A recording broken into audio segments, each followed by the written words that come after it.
Hey ladies and gentlemen, welcome back to the channel. As always, it is Nick here, back with your daily crypto news and analysis. And today we are going to be talking about Ripple and XRP, as well as the vast majority of crypto and finance. And with that being said, let's just dive in and let's start off with this tweet here for myself. So I did say over on Twitter, and this is in the beginning of August, I said you can warn people all day long about these projects and 99% of them won't listen. They sit here and they cry about the price and they make excuses for not investing even when shown the research. All these partnerships and the price still goes down. When is the price going to change? If your only motivation in this space is getting rich overnight, then this isn't the space for you. Everyone has a different outlook on crypto, and I accept that. But this is one of the biggest opportunities the retail sector will ever witness. I have sounded like a broken record talking about many of these great projects and other ones as well. The issue with retail is they don't care about, these projects until we see those 100% plus candles start happening. And, being a content creator around the space, I've noticed this as well, because I could talk about XRP all day long. And I guarantee you, even on this video, you could probably find some comments that are talking about how XRP is garbage, XRP is that, whatever. But guess what? Those are the same individuals that are coming back when XRP is skyrocketing in price saying, Nick, where can I buy XRP? Nick, when should I buy XRP? Do you think now's the right time to buy XRP? And I seen this even with the recent announcement of XRP being deemed a currency and the case decision. I did a live stream and everyone was coming out and saying, hey, when should I buy XRP? Like, can I buy XRP now? Should I buy XRP now?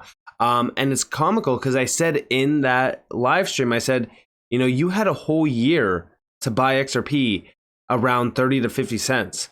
Why didn't you? Oh yeah, that's right. You were too busy complaining and talking about how, XRP is not moving and how all these partnerships are doing nothing for the price. I said, if you are only focused on quick gains, you will lose 9 times out of 10 in this space. You need to tough it out and see past the false idea of getting rich quick. And, one thing that I will say is that if you really kind of focus on the bigger picture here, which is what's coming, you could see it fully. Shout out to Tokenizer over on Twitter. He said 99% will call you a conspiracy theorist for trying to educate them on the shifts with DLT, CBDCs, digital IDs, smart cities, digital twins, tokenization. There's 1% that will actually listen and try to learn what's going on beyond paid controlled media and mainstream media. Save one citizen at a time. And, this is something that I've been really kind of talking about with Tokenizer and even utility theory, which again, utility theory calls everyone in the space citizens of the future, because when you really kind of look at it, like we are, right? Like we understand what's happening here before 99% of the general public even realizes it, which is why I say like anyone that's here right now has an incredible opportunity in front of you. Whether you see it or not, that's totally fine. But that's why like many will fail. That's why the future 1% is already here. They just don't know it yet. And I really do think that as we see things happening around the world, it's all pinpointing to this massive new system rising, which is ultimately right on par with the fourth industrial revolution, which is going to change every single, aspect of life, because we will see CBDCs, we will see digital IDs, we will see these, smart cities rising. And everything is pinpointing back to some of the elites, the BIS, the central bank of central banks. They've been talking about this forever. This is their plan. They already outlined their plan many, many times. In fact, going all the way, I think this is from 2020, I'm pretty sure, or at least 2021. But we do see interest in CBDC has grown in response to changes in payments, finance, and technology, as well as the disruption caused by COVID-19. 2021. So this is probably like around like 2021 or 2022.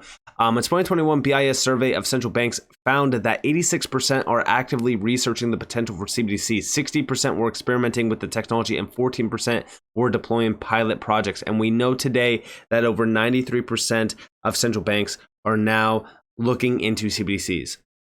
And within this, right, like you could see what they were talking about with central bank digital currencies. They were also talking about tokenization.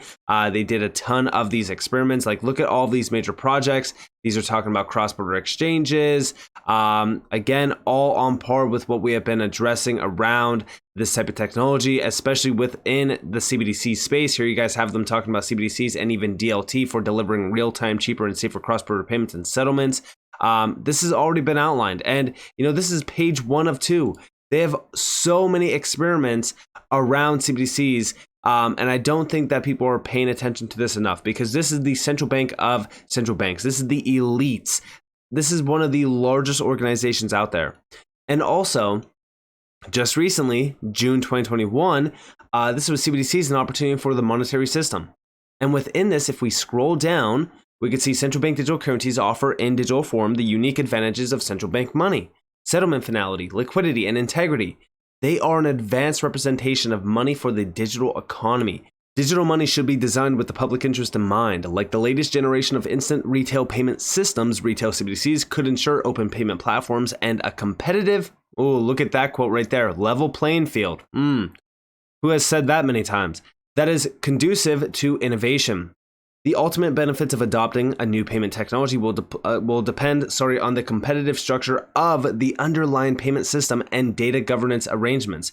The same technology that can encourage a virtuous cycle or circle of greater access, lower costs, and better services might equally induce a vicious circle of data silos, market power, and anti-competitive practices. CBDCs and open platforms are the most conducive to a virtuous circle. CBDCs built on digital identification could improve cross-border payments and limit the risk of currency substitution. Multi-CBDC arrangements could surmount the hurdles of sharing digital IDs across borders, but will require international cooperation. And again, like, this is all through digitization. Like, they already outlined this many times, and it's all centered out on faster payment systems. We're already seeing them rising. We are already seeing this becoming a big deal.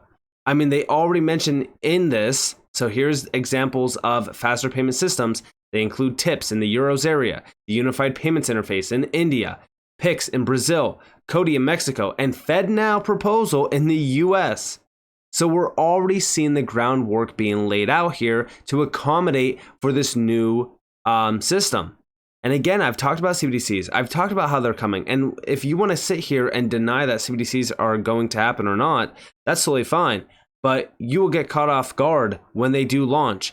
This is why we need to ensure that we are preparing for this. We need to make sure that we are aware of what's happening and make sure that we can get in front of this before it really goes fully live. Because guess what? I do think that those that are not at least a part of this journey, meaning, guess what? We see that CBDCs are happening. Why not benefit ourselves by investing in the projects that are tied to these CBDCs? Because they're happening. They're inevitable. When we look at these major names, like for example, the BIS, this is a global organization tied back to some of the largest organizations out there, like the private entities, like for example, the World Economic Forum, that are the real ones making all of the changes. And also digital identity. They've been planning this for a very long time. Even in June of 2022, they were talking about corporate digital identities. And this is, a focus point. Like, we need to focus up right now and realize what's happening. And in fact, they even gave us a blueprint for the future monetary system, improving the old, enabling the new. And this was just from June of this year, the end of June of this year. They gave us a full-on blueprint to follow. Like, this is their full timeline. And within this, literally, this whole thing is focused on DLT, tokenization, and guess what? A level playing field. I have talked about this for so long now. The name that has been touting a level playing field is Ripple. Ripple has been talking about this forever. Why do I bring this up? Well, because recently we know that Ripple joined the BIS. I'm going to get to that here in a second. I'm sure that a lot of you are already aware of that. But everything that we are seeing is guess what? It's gearing up for this major leap. That's not even my words. That's the BIS. We do see today the monetary system stands at the cusp of another major leap. Following dematerialization and digitalization, the key development is tokenization, the process of representing claims digitally on a programmable platform. This is it. And they even talk about crypto. They talk about DeFi. They even talk about how crypto is a flawed system that cannot take on the mantle of the future of money. You got to love when the central bank of central banks is telling you guys that, because guess what? That means that they will utilize crypto technology, aka DLT and blockchain. But the reason why they say this is they don't want the general public to invest into crypto. They want you to think that crypto is some, garbage technology. And you got to remember that the terminology is a little bit different, because crypto isn't blockchain. Blockchain isn't crypto technically. When you look at the terminology that they utilize, they never say, crypto, but they will always say blockchain or DLT, because again, this is completely different in their viewpoints. But it's definitely interesting to see their overall view on what's happening, and their plans as well. Like, this is their full-on plans of what's to come. And tokenization, digitalization, it's all on par with their plans. And we even do see like a new type of financial market infrastructure, a unified ledger, could capture the full benefits of tokenization by combining central bank money, tokenized deposits, and tokenized assets on a programmable platform. And by the way, for those out there that will most likely say, oh, but like, can't they just create a new XRP? We've already seen centralized entities trying to do this, and it just does not work at all. There's also other currencies that they've tried to replicate as well, but it just never works, because again, like, a lot of these major names don't want to utilize centralized tokens or centralized initiatives, especially in terms of like a bridge currency. They don't want that bridge currency to be controlled at all. A bridge currency, aka XRP, is 100% vital for this new system. And over here, we even do see the crypto ecosystem key elements and risks. This was July 11th, actually, just recently. And they talk about it in a negative light. They talk about how it has structural flaws and things like that around crypto. But then also down here, we do see the report outlines policy options to mitigate the multiple risks crypto poses to investors, the traditional financial system, and the economy at large. But then if you go to this other report submitted to the G20, lessons learned, report submitted to the G20 finance ministers and central bank governors, again on July 11th, we scroll down here and they talk about tokenized reserves, they talk about digital cash, they talk about all of that. And then down here at the bottom, this is some great insights on just how they really kind of utilize their wording to persuade the general public away from crypto. But then in another article, they'll talk about it in a positive light. For an example, here you guys have, by leveraging new technologies. What are those new technologies? Because I'm telling you right now, the new technologies, this broad statement here, this by leveraging new technologies, we don't know what that is. But from what we've seen, and even going back to the last article here, it seems as though it is crypto. But what type of crypto? Well, it's DLT and it's blockchain technology, which again, yes, is technically crypto from our perspective, but to the BIS and to a lot of these elite organizations, they will never come out and fully say that. But we do see central banks can provide new solutions to many old operational challenges and policy questions. Again, something that we've been talking about is when you really kind of look at what's happening, they're going to utilize this technology to bring a facelift to the old system, because the old system, the traditional system, is broken. But we are seeing everything already falling into place around this with the faster payment systems to accommodate for this new technology. And even when you look at like the unified ledger, they never really give us a full breakdown on what this unified ledger is. But we do know that this is essentially a global initiative, and things are falling into place around API plug and play. Again, really kind of accommodating for this new financial system that will, in my opinion, be dominated by this technology. And when I say that, we already know their plan. They've already coordinated experiments with the BIS for API, or with Quant for API plug and play. And we know that when you look at Quant, there's already major connections back to Ripple, to many of these projects as well, like XDC, for example, that could very well benefit from that global plug and play system. And then also, I did mention over here, because again, we already know that Ripple recently joined the BIS. They also joined ISDA. They're working with MasterCard as well on a CBDC. We already know that Ripple has been tied back to these elites for so long. And here we have from Anderson. So he's saying, have you noticed the moves of Ripple after XRP was declared a non-security by US courts involving these organizations, the BIS, ISDA, MasterCard? Interesting times, major moves in just 1 month. And here you guys have Ripple joins BIS task force for cross-border payments. Then also over here, this is the breakdown of it.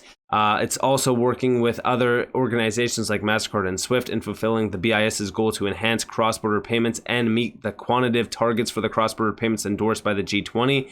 And then also over here, Ripple joined top global derivatives trade body ISDA, and then also MasterCard forms CBDC partner program with Ripple Consensus. And I said these moves made by Ripple after the XRP decision was made are crucial to focus on. Check out this post by Anders and take a second to think about all the recent experiments and announcements from the BIS. Everything is aligning for the implementation of the next generation technology. September, we get the next global regulatory crypto framework update from the FSB with the BIS, the IMF, and the G20. Very exciting times ahead for this industry because guess what? It's all aligning to accommodate for this new technology, to implement this new technology because they already see the value behind it. As we really kind of look at what's going on behind closed doors, they are preparing. They are preparing for this. And I really do think that the general public will continue to hurt themselves by, calling this a conspiracy theory, or, maybe they will FUD themselves out of this space by saying, oh, well, things are taking way too long. I don't want to, sit here forever. I'm too impatient, blah, blah, blah, whatever. But we already know that from the BIS, we are on the cusp of a massive leap around this technology. So I do think that right now, currently speaking, as we really kind of look at the monetary system, like it's already been fully confirmed from the BIS and from many other elite organizations that the new monetary system is happening. It's coming and it's on its way. So it's either you are prepared now or you will miss out.